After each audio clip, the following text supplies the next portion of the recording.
It's a fact that undocumented immigrants bilk the Secret Service for leased office space and take extravagant golfing vacations at the expense of taxpayer dollars. Oh wait, that's someone else.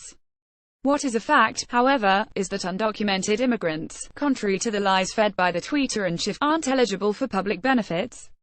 They also contribute an estimated $12 billion a year in local and state taxes, which means they add to a Social Security fund they'll never be able to access. Donald Trump claims he wants to protect American workers through his neo-Nazi-endorsed legal immigration bill. It's really an attempt to cut down on non-white immigration, but he should really listen to the experts, not Richard Spencer. When the federal government banned the use of farm workers from Mexico in 1964, California's tomato growers did not enlist Americans to harvest the fragile crop. They replaced the lost workers with tomato picking machines. The Trump administration on Wednesday embraced a proposal to sharply reduce legal immigration, which it said would preserve jobs and lead to higher wages, the same argument advanced by the Kennedy and Johnson administrations half a century ago.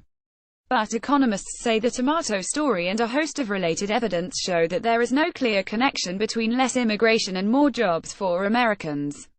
Rather, the prevailing view among the economists is that immigration increases economic growth, improving the lives of the immigrants and the lives of the people who are already here.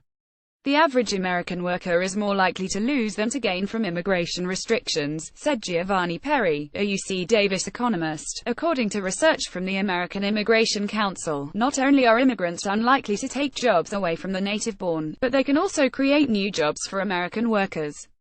In fact, the most recent attempt at comprehensive immigration reform in 2013, derailed by former Speaker John Boehner and House Republicans despite bipartisan support, would have been an economic boon for all Americans regardless of immigration status. The legalization provisions under S. 744 could potentially bring between 336,000 and 470,000 entrepreneurs into the formal economy. Given that the average immigrant-owned business hires 11 employees, these businesses would account for between 3.7 million and 5.2 million jobs in the formal economy, which is equivalent to 45% of those who are currently unemployed in the United States.